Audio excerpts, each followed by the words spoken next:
Hoje vamos falar sobre a vida e as obras do padre Érico Schmitz. Ele foi escolhido como vulto histórico por ter dedicado quase um quarto de século de sua vida a Lajeado.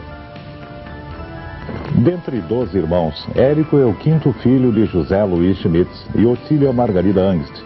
Nasceu na linha colonial de Bom Fim Baixo, em Bom Princípio, em 19 de maio de 1921, e foi registrado com o nome de Érico Jacob Schmitz. Embora pertencesse a São Sebastião do Caí, os moradores de Bom Fim Baixo ficavam ligados à vila de Bom Princípio, paróquia em 1879 e distrito de Montenegro em 1897. Os irmãos maristas lá iniciaram em 1900 sua primeira comunidade religiosa e escola no Rio Grande do Sul. É terra natal de muitos padres e religiosos, entre os quais Dom Vicente Scherer. A congregação dos Irmãos Maristas foi fundada por São Marcelino Champagnat em 1817 para se dedicar à educação. Mais tarde, os maristas construíram um colégio maior, onde Érico Schmitz, depois das primeiras 4 séries do primário no grupo escolar, estudou mais 4 anos de curso complementar. Todas as manhãs acompanhava a avó para ir à missa e servir de coroinha por vários anos. Vendo tantos outros jovens deixar o trabalho rural e prosseguir os estudos em seminários para ser padre, pediu aos pais para iniciar o curso ginasial em 1934 no Seminário Conceição, em São Leopoldo. De batina preta, os jovens seminaristas se preparavam com muito amor à vida sacerdotal. Em 1938 e 39, cursou o clássico no Seminário Menor de Gravataí. Em 1940, matriculou-se em filosofia em São Leopoldo para estudar a teoria do conhecimento, psicologia, ética, sociologia, teodiceia e as grandes escolas filosóficas. Entre os colegas estava José Carlos Kloppenberg, hoje Dom Boaventura Kloppenberg, bispo emérito de Novo Hamburgo, cuja biografia de 448 páginas está sendo publicada por José Alfredo Tirol. Além da filosofia, cultivavam música, coral e teatro como forma de perder o medo e ter contato com o público. Em 1943, inscreveu-se no curso de teologia em São Leopoldo, onde foi ordenado sacerdote em 30 de novembro de 1946, por Dom Newton de Almeida Batista, então bispo de Uruguaiana. Dom Vicente Scherer sempre foi seu grande amigo, ordenado arcebispo de Porto Alegre algumas semanas depois. Rezou sua primeira missa em sua terra natal, em 8 de dezembro. Foi uma festa inesquecível. A população se organizou em procissão com bandeiras, música e rojões. O primeiro encontro comovente foi com os pais, José Luiz e Otília. Da casa paterna iniciou a comitiva. Na frente do novo padre, seguia um grupo de anjinhos. O cortejo segue em direção à igreja. As ruas estavam enfeitadas com bandeirolas. À medida que se aproximavam da igreja, mais povo se ajuntava. Cena comovente foi quando a mãe pôs a coroa sobre a cabeça do filho, com os aplausos de todos os presentes. As crianças prestaram a primeira homenagem ao neo-sacerdote. Padre Érico despediu-se da família para servir como sacerdote durante quase meio século de vida em Porto Alegre, Santa Maria do Herval, Esteio, Lajeado e Santa Cruz do Sul. Sempre voltou a visitar seus familiares nos grandes momentos, como Natal, Páscoa, casamentos, aniversários e dias de férias. O jubileu de prata de sua ordenação sacerdotal foi na Igreja Matriz de Santo Inácio, em Lajeado. Festejou seus 25 anos de padre, também em sua casa paterna, com os familiares e amigos. Quando festejou os 50 anos de padre em casa, já estava muito doente, depois de ter sofrido um acidente. Destaque especial merece Padre Érico pelo seu trabalho feito em Lajeado. A paróquia de Santo Inácio foi fundada pelos padres jesuítas, instalada em 31 de julho de 1881. Nos primeiros 20 anos, a primeira igreja acabou se tornando pequena. A paróquia crescia muito. Em 1900 foi construída a segunda igreja, com 2 torres altas. Ao seu lado, em 1907, foi construída a Escola Paroquial São José, entregue aos irmãos maristas. A paróquia no início era muito grande. Os padres jesuítas percorriam 3.500 quilômetros a cavalo todos os meses. Em 1928, a paróquia foi entregue ao clero diocesano. 4 anos depois, assumiu a paróquia o padre Leopoldo Ló, que ficou em Lajeado por quase 25 anos. Na madrugada quente de terça-feira, 13 de janeiro de 1953, a igreja matriz de Santo Inácio foi destruída por um violento incêndio. Padre Érico também foi ver a igreja destruída, sem imaginar que lá retornaria para ser o pároco. Era preciso logo reconstruir a igreja. As missas, batizados, casamentos eram realizados na Capela Santana, ao lado da Escola Madre Bárbara. As missas dominicais eram celebradas no pátio da mesma escola. 7 meses depois do incêndio, em 26 de agosto de 1953, foi iniciada a construção da nova igreja. A festa do lançamento da pedra fundamental foi em 9 de maio de 1954. A pintura interna da igreja foi obra do irmão Nilo, da comunidade marista.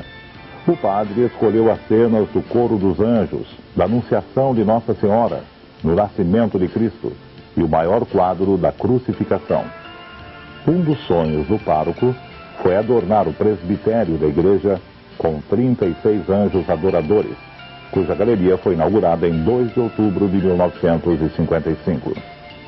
Como o cônego Ló já estava cansado e a juventude queria um padre mais jovem, foi nomeado pároco de Santo Inácio o padre Érico, empossado em 15 de janeiro de 1956. Seus paraninfos foram o prefeito Mário Lamper e Eugênio Cardoso, coletor federal. O padre Arlindo Pochmann assumiu como seu vigário cooperador. Coube ao padre Érico dar um novo impulso à conclusão das obras da Igreja Matriz, envolvendo mais pessoas, famílias e jovens. Sob sua administração, foram concluídas as 2 torres da igreja e pintura externa. Preparou uma grande festa para a inauguração e bênção oficial da nova Igreja Matriz. Segundo a programação de 3 dias festivos, às 17 horas do dia 19 de abril de 1958, foi oficialmente recebido o arcebispo Dom Vicente Scherer, saudado pelo prefeito Mário Lamper e padre Schmidt. Seguiu-se a solenidade da bênção do templo e a consagração do altar com a locução episcopal. As apresentações do coral Santa Cecília foram regidas pelo irmão Deodato. No dia seguinte, foi oficialmente inaugurada a igreja. Em nome da Associação Religiosa, discursou o professor Ney Santos Arruda, e em nome da Comissão Central das Obras de Reconstrução, falou Pedro Albino Miller, apresentando um relatório das obras, como prova e expressão do idealismo do povo católico de Lajeado, com auxílio de muitos amigos e empresas de outras comunidades. Seguiu-se a missa pontifical do arcebispo metropolitano, com a participação de 20 sacerdotes. Estava também presente o engenheiro Hildo Meneghetti, governador do estado, que deu o auxílio de 200 mil cruzeiros. Aproveitando-se das caravanas de muita gente do interior, dos bairros e cidades vizinhas, com uma grande solenidade, foram concomitantemente inaugurados o busto e a carta testamento de Getúlio Vargas na Praça Gaspar Martins, com a presença do vice-presidente da República, João Goulart, indo depois do ato político assistir à missa solene na Igreja Matriz.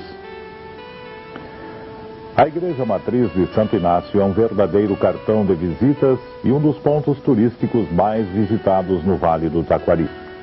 Serviu de capa do livro Grão de Mostarda, Caminhada da Paróquia de Santo Inácio, do historiador José Alfredo Cirou. A obra contém 178 páginas, ilustradas com 34 fotos, lançada em 9 de novembro de 1997. Padre Érico também deu um novo incentivo ao coral Santa Cecília, a entidade artística mais antiga da região, fundada em 22 de novembro de 1879. Em 61, instalou na igreja um órgão novo e moderno para embelezar os atos litúrgicos na igreja. Participava também dos grandes acontecimentos da cidade.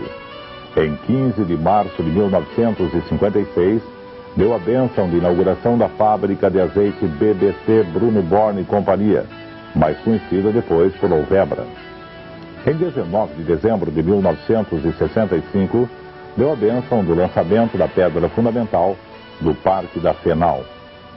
Em 20 de junho de 1959, o Papa João XXIII criou a Diocese de Santa Cruz do Sul e escolheu para seu primeiro bispo Dom Alberto Entges. Sua ordenação episcopal foi em 25 de outubro e sua posse em 15 de novembro de 1959.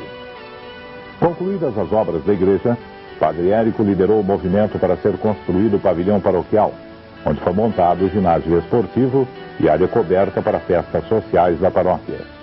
Com festa popular, a obra foi inaugurada em 3 de dezembro de 1961. Um pavoroso tufão veio varrer a cidade de Lajeado às 6 horas da manhã de 1º de setembro de 1967.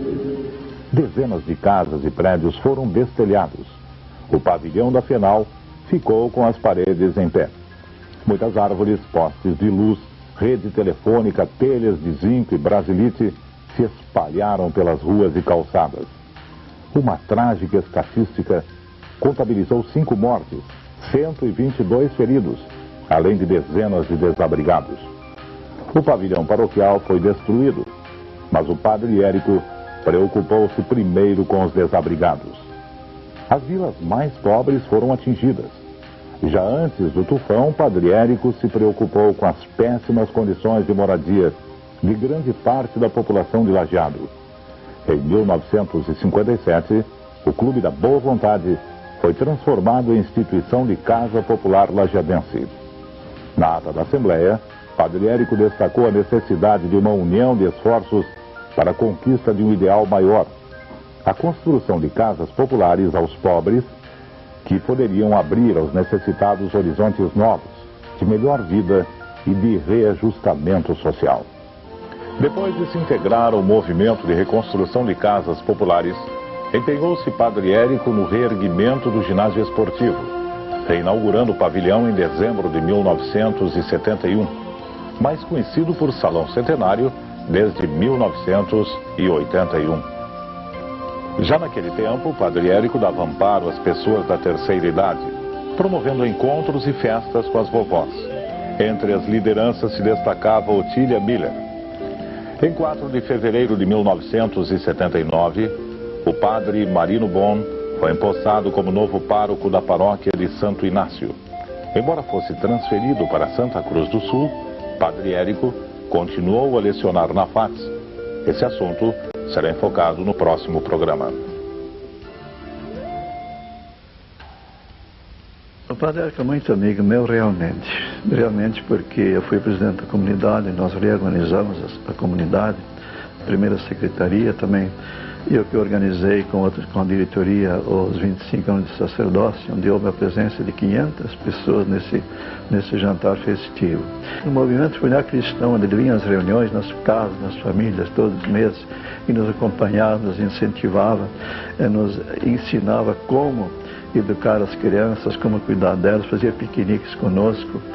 Então ele era realmente muito amigo dos casais aqui na cidade, se preocupou pela família, que é a base da sociedade. Realmente era um amigo de todo mundo e da gente também. Obrigado. O programa de hoje fica por aqui.